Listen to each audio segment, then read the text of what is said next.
Hello, and welcome to episode number. What comes after 4? 5 of Unique or Pathetic, and this time we have a pretty simple build. We are just trying to make a build around the new Atziri stuff called Atziri's Rule. And without further ado, let's get into it. First of all, let me try to quickly explain the concept behind the build. If we are looking at Atziri's rule, we will see that we are incentivized to play spells, of course, corrupted spells. And we are incentivized to play spells that have projectiles because of Mirror of Refraction. And we are also incentivized to play lightning spells just because of the corruption. So that's why I chose to go with Spark. Surprise, surprise. And I also knew that I needed a lot of spirit because we are using cast on critical, we are using mana remnants because we are going mind over matter, we are using archmage of course, and blink because we are using temporalis. So because we needed a lot of spirit, I needed gear that gives me a lot of spirit. So because of that, I'm using the same vertex that I'm using in most of my other videos, which gives me 30 spirit. And because of that, we are using this new Kulmak. I'm pretty sure that's now how we pronounce the name, but we will go with Kulmak ring. And this Kulmak ring gives us 50 spirit. 50. Those rings are pretty slept on. In my opinion, they are pretty good. But only if we are only if we have 200 dexterity and 200 strength, and we get that by using Astra Mentis. And if you look at the other two lines, they are also very good for our build because projectiles have 14% more chance to chain an additional time. And if you remember, we are going Spark, which is a projectile spell. And projectile skills have 12% more area of effect. So that's also great for our build. So now you know why we are using the staff, why we are using this helmet, why we are using this ring, why we are using this amulet. What about Temporalis? Well, basically I am just using Temporalis because it makes me very fast. I could have used a chest that makes me much tankier, for example, or that gives me more spirit, like the Warrior Invictus. But at the end of the day, I would just be tanky but very slow. Temporalis makes it so that I am not very tanky but I am very fast. So, you have to pick your strength and you have to pick your weaknesses. And we are using those gloves mostly because of the crit chance and the mana cost efficiency. And we are using the trample toe because of the 30% overkill damage blah blah line, right? And because I have a pretty good corruption on it. So yeah, and then I am using the same gear, the same flasks and belt and charms like I'm using in any other video. You can see the headhunter, all Allrats resolve, lasagna as people call it, and those three charms, right? Now I'm gonna show you what I'm using in all of my skills. All of my skills are, of course, double corrupted. Frost Bomb is only here because I was using it in the previous build. So I just left it here. It helps me a little bit for bosses, I guess. I don't even know. We have double spark in my cast on crit. Mana remnants, because like I said, we are going mind over matter. Blink. And Arctic armor because I had a bunch of spirit left and I didn't know what else to go with. And now that I showed you the gear and I showed you the skills and I told you the concept behind the build, let me quickly show you the stats as well.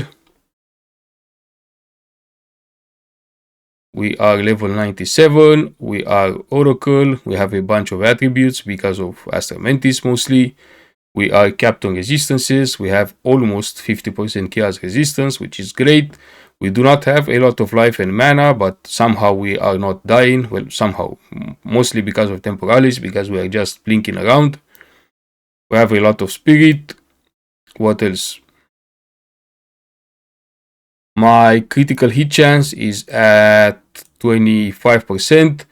It isn't a lot, but it is enough because we are Oracle, like I said.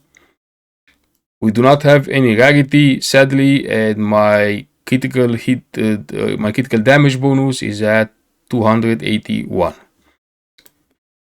So now that I showed you the stats as well, let me show you the skills tree. So those are the ascendancy nodes that I chose to go with. My skills tree is really nothing special. We are just trying to maximize the amount of jewel slots that I am getting, just because I have pretty good jewels.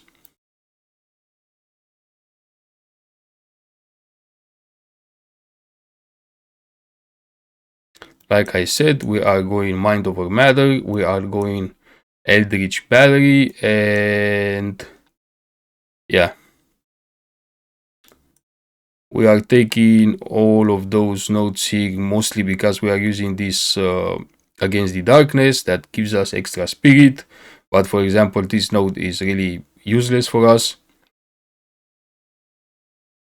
We are taking a bunch of critical hit chance and critical damage bonus. Now let me show you the jewels. A very good jewel.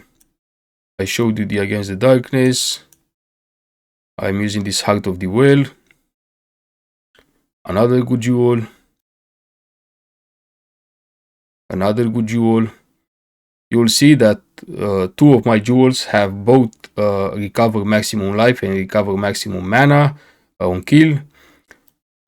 Because we are using a lot of mana, because we are, like I said, going Mind Over Matter, and because we are using this node right here. This one that makes it so 25% of the mana cost is converted to life cost, right? So we are also using life to cast spells. So those jewels are pretty helpful, and they cost a lot less than, for example, a jewel like this. So now that I showed you the skills tree as well, let's get into the gameplay. Play. And one thing that I forgot to mention before we start the map is what Mirror of Refraction does. Basically, it spawns those little tumors around us, and if we break them with a projectile spell, they will copy that projectile and cast it again, basically. As you can see, we have a lot of projectiles. Now let's get into the map. I chose to go with this map, and those are my tablets. And I chose to go with Riverhold because it's a pretty open map. So wish me good luck.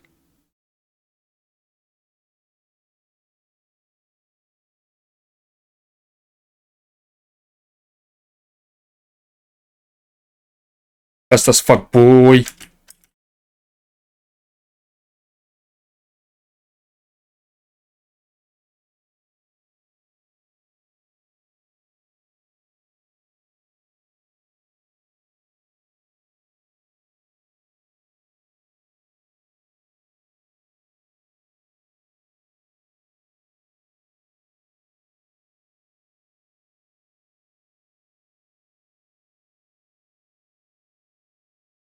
I have a feeling that the Mirror of Refraction is really not helping us a lot.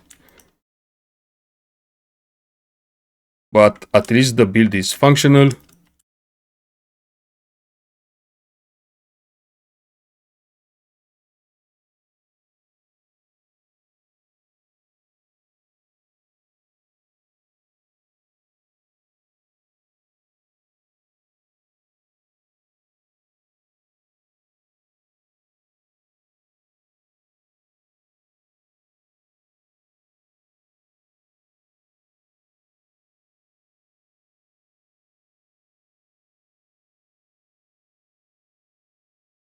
My poor space key on the keyboard is probably crying every time I use Temporalis.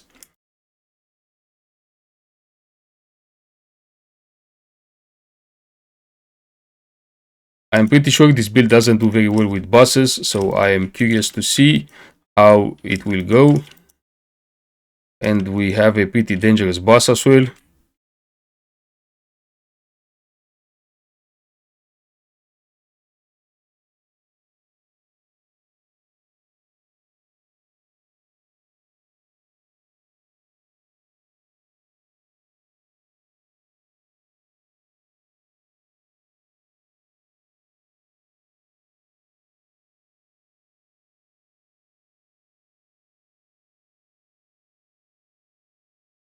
Can't touch me. Can't touch me. Alright, so we did pretty well, but it was expected at this level of investment, honestly. I had a lot of fun putting this build together, and I have fun playing it, unlike many others that I played, because we are very fast and our damage is decent as well. I think I have enough material for one more video after this one, and then we will see. Pretty short video this time, but thank you for watching, thank you for listening, and see you next time. Did you catch it?